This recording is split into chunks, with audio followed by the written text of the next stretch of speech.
Hi everyone, welcome to Commerce Guide. I hope all are being well. ఈ యూజిసినెట్ క్లాసెస్లో భాగంగా business ఎకనామిక్స్లో నేను నా సెకండ్ కాన్సెప్ట్ వచ్చి ఎలాస్టిసిటీ ఆఫ్ డిమాండ్ కాన్సెప్ట్స్. నేను ఇంతకుముందు వీడియోలో లా ఆఫ్ డిమాండ్ కాన్సెప్ట్స్ మొత్తం ఎక్స్ప్లెయిన్ చేశాను. అండ్ ఈ వీడియోలో వచ్చి elasticity of demand concepts. Elasticity of demand అంటే ఏంటి, దానిలో ఎలాస్టిసిటీ ఆఫ్ డిమాండ్ని ఎలా క్యాలిక్యులేట్ చేస్తారు, అవి దాని యొక్క మెథడ్స్ ఏంటి అనేది ఈ వీడియోస్లో చూద్దాం. Next first elasticity of demand అంటే ఏంటి, the meaning of elasticity. Law of demand explains the directions of the changes in demand. Law of demand ఏం చేస్తుందంటే only the direction of the change in demand మాత్రమే సూచిస్తుంది అనమాట. ఎలా అంటే demand అనేది ఇంక్రీజ్ అవుతుందా, డిక్రీజ్ అవుతుందా, లేదా డిమాండ్ అనేది అప్వర్డ్ షిఫ్ట్ అవుతుందా, డౌన్వర్డ్ షిఫ్ట్ అవుతుందా, ఓన్లీ దాని డైరెక్షన్స్ మాత్రమే లా ఆఫ్ డిమాండ్ అనేది చెప్తుంది. A fall in the price leads to increase in the quantity demand and vice versa. But it does not tell us the rate at which the demand changes to change in price. ఇది ఆ law of demand అనేది ఏమని మనకు తెలియజేయదంటే, suppose ఎంత రేట్కి change అవుతుంది demand అనేది. ఈ ప్రైస్లో చేంజ్ వచ్చింది, సపోజ్ ప్రైస్ ఇంక్రీజ్ అయింది, డిమాండ్ అనేది ఎంత రేట్లో తగ్గుతుంది అనేది ఈ కాన్సెప్ట్ అనేది మనకు లా ఆఫ్ డిమాండ్లో నుంచి కవర్ అవ్వదు అనమాట. ఇది ఆ రేట్ని తెలుసుకోవడానికి మనం ఏమి ఉపయోగిస్తామంటే ఎలాస్టిసిటీ ఆఫ్ డిమాండ్ అనేది యూజ్ చేస్తారు. The concept of elasticity of demand was introduced by Marshall. This concept explains the relationship between the change in the price and consequent change in the quantity demand.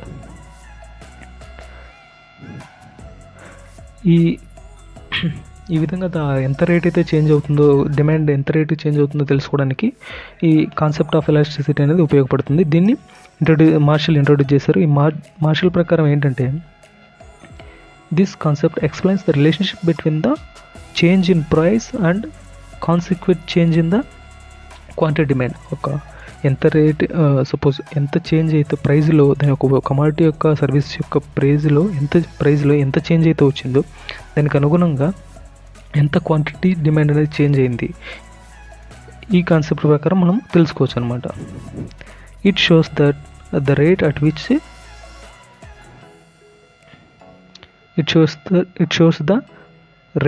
Which changes in demand takes place. ఇది మనకి ఏం చేస్తుందంటే ఎంత రేట్కి demand అనేది change అనేది జరిగిందనేది తెలియజేస్తుంది అనమాట. And elasticity of demand can be defined as degree of responsiveness in quantity demand to A change in price. దీన్ని ఎలాస్టిసిటీ ఆఫ్ని ఏ విధంగా చెప్పొచ్చు అంటే, ద డిగ్రీ ఆఫ్ రెస్పాన్సివ్నెస్ అంటే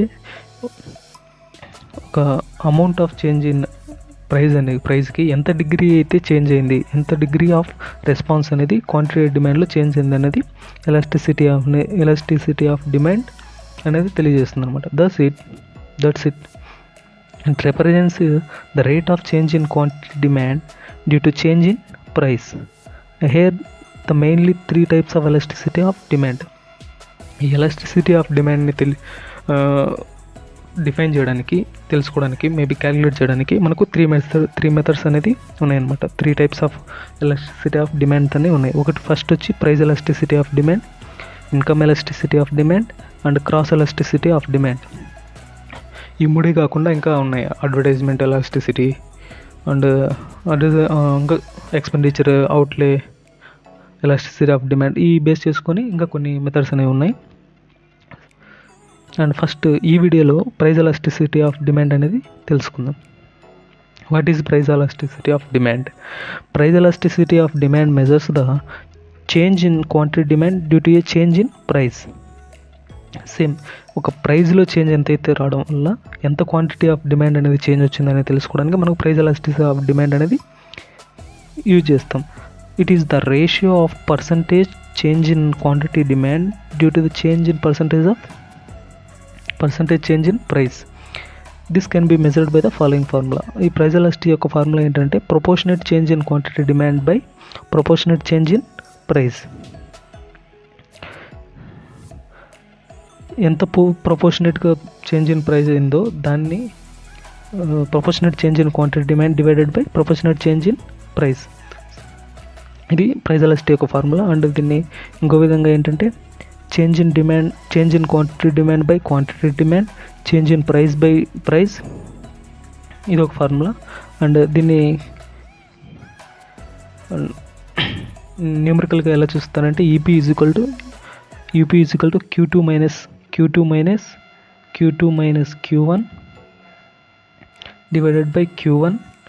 దీన్ని ఏమంటారు, proportionate change in quantity demand. ఈ మొత్తాన్ని కలిపి proportionate change in quantity demand అంటారు.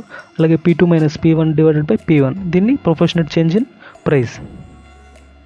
ఇక్కడ Q1 అంటే quantity demand before price change, and Q2 అంటే quantity demand after price change. P1 అంటే price changed before price change, price change after price change. ఇది price elasticity యొక్క definition and formula. దీన్ని ఎలా calculate చేస్తాం, సపోజ్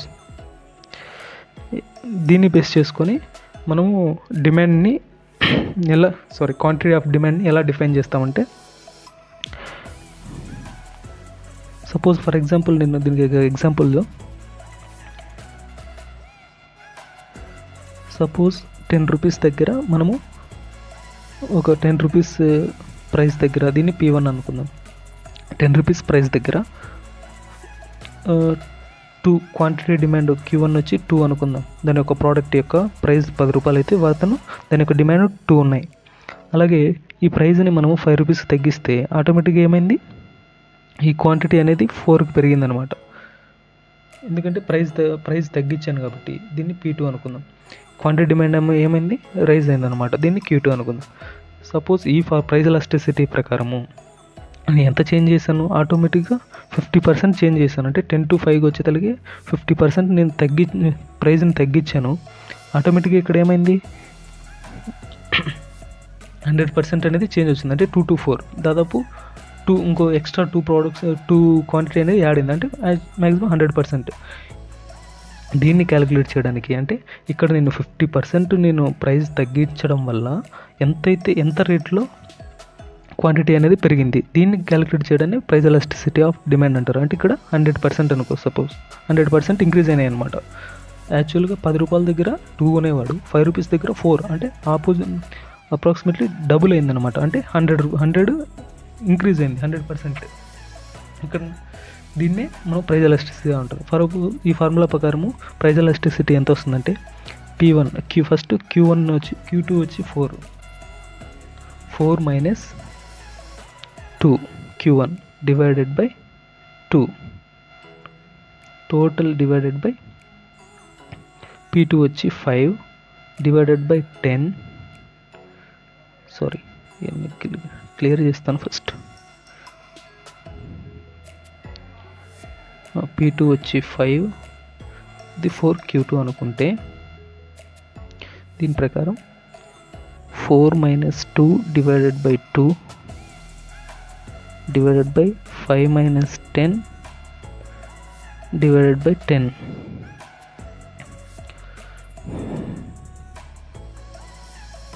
ఇదంటే 4 minus 2 by 2 divided by 5 minus 10 అంటే minus 5 divided by 10.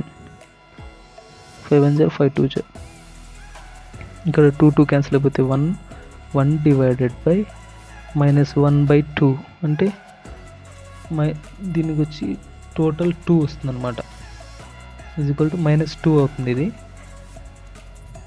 టోటల్గా ఇక్కడ మనకి ఎంత వస్తుందంటే -2 అనమాట. ఈ -2 ఏంటంటే ఈ మైనస్ అనేది డైరెక్షన్ చూపిస్తుంది అనమాట. ఎప్పటికీ మైనస్ అనేది ఈ ఎకనామిక్స్లో ఎక్కడైనా కానీ మైనస్ అనేది డైరెక్షన్. అంటే సపోజ్ నేను దీన్ని -2 ఎలా ప్రైస్ ఎలాస్టిసిటీ ఇప్పుడు -2 వచ్చింది మనకు.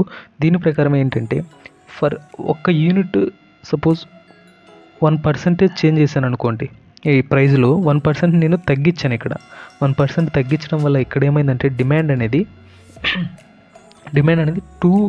2% పెరిగిందండి. అంటే దీనికి ఆపోజిట్గా డబుల్ పెరుగుతుంది అనమాట. ₹1 ఇక్కడ చేంజ్ చేస్తే ఇక్కడ 2 క్వాంటిటీస్ అనేది పెరిగిపోతున్నాయి అనమాట.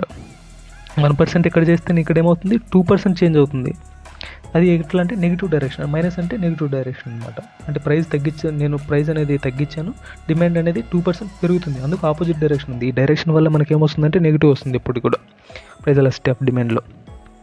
సపోజ్ ఇక్కడ అదే జరిగింది చూడండి, నేను ఇక్కడ 50% చేంజ్ చేస్తే 50% అనేది ప్రైస్ నేను తగ్గిస్తే ఇక్కడ ఏమైంది 100% అనేది మనకు డిమాండ్ అనేది పెరిగింది ముందుతో పోల్చుకుంటే.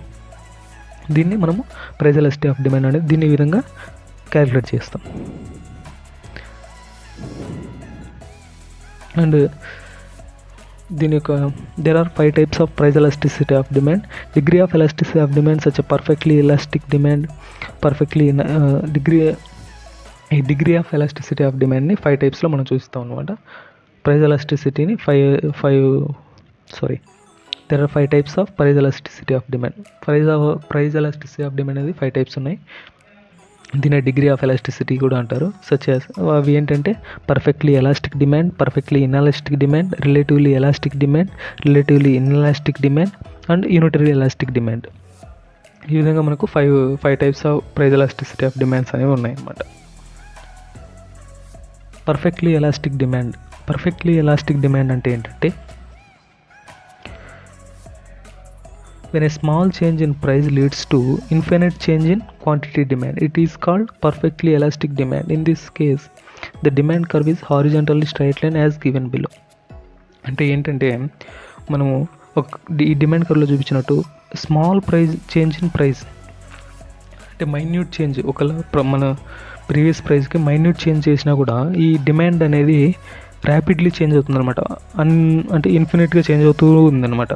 ఎక్కువ దాని యొక్క పర్సంటేజ్ అనేది ఎక్కువగా ఉంది. సపోజ్ నేను మైన్యూట్గా చేంజ్ చేసినా కూడా దాని యొక్క గ్రోత్ డిమాండ్ యొక్క చేంజ్ పర్సంటేజ్ అనేది ర్యాపిడ్గా ఉంది. దీన్ని మనం పర్ఫెక్ట్లీ ఎలాస్టిక్ డిమాండ్ అంటారు.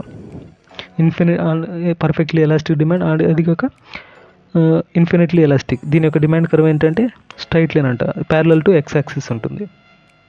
అంటే మనం ఇక్కడ ప్రైస్ చేంజ్ చేయలేదని కదా, చాలా మైన్యూట్ చేంజ్ ఉంటుంది. డిమాండ్ అనేది ర్యాపిడ్గా ఉంటుంది. దీన్ని స్ట్రైట్ లైన్గా, దీన్ని మనము ఇన్ఫినిట్ ఎలాస్టిక్ అంటారు లేదా పర్ఫెక్ట్లీ ఎలాస్టిక్ అంటారు. దీని యొక్క ఎలాస్టిసిటీ వాల్యూ ఎంత ఉంటుందంటే ఇన్ఫినిటీ ఉంటుందన్నమాట. అంటే there is no change in price. మనకు డినామినేటర్లో ఏమొస్తుందంటే చేంజ్ ఇన్ ప్రైస్ వస్తుంది. కాబట్టి ఇక్కడ ఈ P2 మైనస్ P1 అనేది మైన్యూట్గా ఉంటుంది, అందుకు జీరో అయిపోతుందంటే anything by zero equal to infinity. అందుకు మనం ఇన్ఫినిటీ ఎలాస్టిక్ అంటారు అన్నమాట. అండ్ నెక్స్ట్ పర్ఫెక్ట్లీ ఇన్ఎలాస్టిక్ అంటే ఏంటంటే perfectly inelastic this is even a large change in price fails to bring about a change in quantity demand. That change price will not effect the quantity demand and quantity remains the same what ever the change in price. దీని meaning ఏంటంటే నువ్వు price change అయ్యి అంటే even though the price will be changed in more percentage, the demand will not change. It remain constant అనమాట. అంటే demand అనేది సేమ్గానే ఉంటుంది. దీన్ని ఏమంటారంటే పర్ఫెక్ట్లీ ఇన్ఎలాస్టిక్ డిమాండ్. అంటే వాటి మధ్య రిలేషన్ అనేది లేదు, ఇన్ఎలాస్టిక్గా ఉంది. యాక్చువల్గా మనకు లా ఆఫ్ డిమాండ్ ఏంటంటే change in price leads to change in demand. ఇక్కడ ఏమవుతుంది, ప్రైస్ నువ్వు ఇంక్రీజ్ ఇక్కడ చూడండి, సపోజ్ ఈ గ్రాఫ్లో P నుంచి P1కి ఇంక్రీజ్ చేసిన సేమ్ డిమాండే ఉంది, P నుంచి P2కి డిక్రీజ్ చేసిన సేమ్ డిమాండ్. అంటే there is no relationship between the price of that commodity and quantity of that commodity. దీన్ని ఎలా చూస్తారంటే EP is equal to zero. అంటే elasticity of price elasticity of demand అనేది zero. And relatively elastic demand. Here is a small change in price leads to very big change in quantity demand. అంటే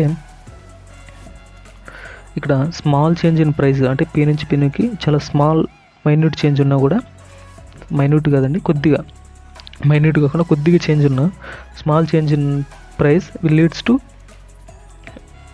very large amount of change in quantity demand. దీన్ని ఏమంటారంటే relatively elastic demand. అది యొక్క elasticity అనేది greater than 1 అని ఉంటుంది అనమాట. EP is equal to greater than 1. And next relatively inelastic demand. Here quantity demand changes less than the proportionate to change in price. A large change in price leads to small change in demand. In this case demand curve will be steeper and EP is equal to less than 1. ఈ concept relatively inelastic demand అంటే ఏంటంటే మనము price అనేది very ఎక్కువగా change ఉంది. Suppose ఈ P point దగ్గర నుంచి P1కి నేను ఎక్కువ చేంజ్ చేశాను, ప్రైస్ చాలా ఎక్కువ తగ్గించాను. కానీ ఎంత తగ్గించినా కూడా డిమాండ్ యొక్క చేంజ్ అనేది మనకు నార్మల్గా ఏమవ్వాలి, ప్రైస్ తగ్గినప్పుడు డిమాండ్ అనేది ఎక్కువ ఉండాలి. కానీ ఇక్కడేమో ఇంక్రీజ్ అయింది. బట్ ఎందుకు డిఫరెన్స్ ఏంటంటే ఇక్కడ the proportionate change in price అనేది ఎక్కువగా ఉంది, ప్రపోర్షనేట్ చేంజ్ ఇన్ క్వాంటిటీ అనేది తక్కువగా ఉందన్నమాట. దీన్ని రిలేటివ్లీ ఇన్ఎలాస్టిక్ డిమాండ్ అంటే ప్రైస్లో ఎంతైతే చేంజ్ అయిందో అంత క్వాంటిటీ ఆఫ్ డిమాండ్లో లేదనమాట. అండ్ ఎలాస్టిసిటీ ఆఫ్ డిమాండ్ దీన్ని యూనిటరీ ఎలాస్టిక్ కూడా అంటారు. The change in demand is exactly equal to the change in the price. When both are equal, EP is equal to 1. The elasticity is said to be unitary. అంటే ఎంతైతే suppose the price change in price ఎంతైతే ఉందో అది the proportionate change, ఎంతైతే రేషియోలో నేను ప్రైస్ని change చేస్తున్నానో అంతే రేషియోలో క్వాంటిటీ ఆఫ్ డిమాండ్ అనేది పెరుగుతుంది లేదా తగ్గుతుంది. దీన్ని యూనిటరీ ఎలాస్టిక్ అంటారు. అప్పుడు EP is equal to 1. ఈ రిలేటివ్లీ ఇన్ఎలాస్టిక్ డిమాండ్లో EP is equal to less than 1. ఇవి 5 types of price elasticity of demand. And ఒక టేబుల్ ఫార్మాట్లో చూస్తే పర్ఫెక్ట్లీ ఎలాస్టిక్ అంటే మైన్యూట్ చేంజ్ ఉన్నా కూడా క్వాంటిటీ ఆఫ్ డిమాండ్ అనేది చాలా ర్యాపిడ్గా ఉంటుంది. దీన్ని ఏంటంటే infinity numerical expression EP is equal to infinity అవుతుంది. అలాగే దీని యొక్క కర్వ్ ఎలా ఉంటుందంటే హారిజాంటల్ ఎక్స్ యాక్సిస్. అలాగే పర్ఫెక్ట్లీ ఇన్ఎలాస్టిక్ అంటే చేంజే ఉండదు అనమాట. ఎంతైతే ప్రైస్ నువ్వు ఎంతైతే చేంజ్ చేసినా కూడా క్వాంటిటీ ఆఫ్ డిమాండ్లో చేంజ్ ఉండదు. దీన్ని మనం ఏంటంటే EP ఈజ్ ఈక్వల్ టు 0 అంటాం. అంటే there is no change in demand. Then ఎలా ఉంటుందంటే vertical to parallel to y axis. And unitary elastic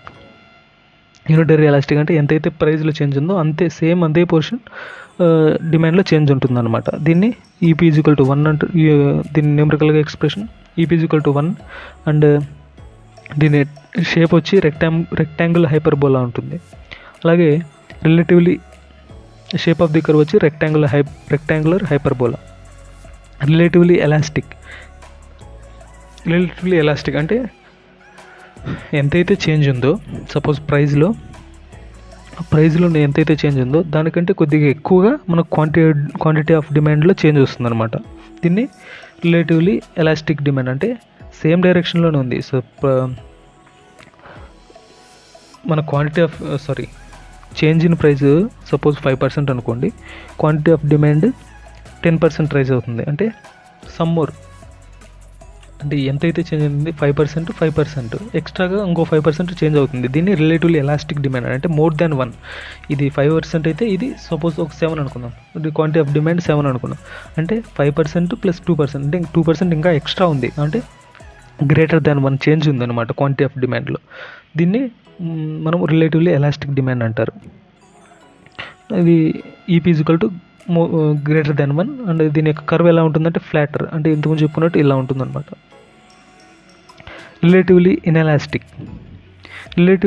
inelastic ఎలా ఉంటుందంటే even though the price change అనేది ఎక్కువగా ఉంటుంది, చేంజ్ ఇన్ క్వాంటిటీ డిమాండ్ అనేది తక్కువగా ఉంటుంది. సపోజ్ చేంజ్ ఇన్ ప్రైస్ అనేది నేను 5% తీసుకున్నాను అనుకోండి, ఈ చేంజ్ ఇన్ క్వాంటిటీ డిమాండ్ అనేది ఎంత ఉంటుందంటే ఓన్లీ 3% ఉంటుంది. అంటే దానికంటే తక్కువ ఉందన్నమాట. ఎంతైతే పర్సంటేజ్ ఆఫ్ ప్రైస్ అనేది చేంజ్ ఉందో దానికంటే ఇంకా తక్కువ ఉంటుంది అనుకో. దీన్ని రిలేటివ్లీ ఇన్ఎలాస్టిక్ డిమాండ్ అంటారు అనమాట.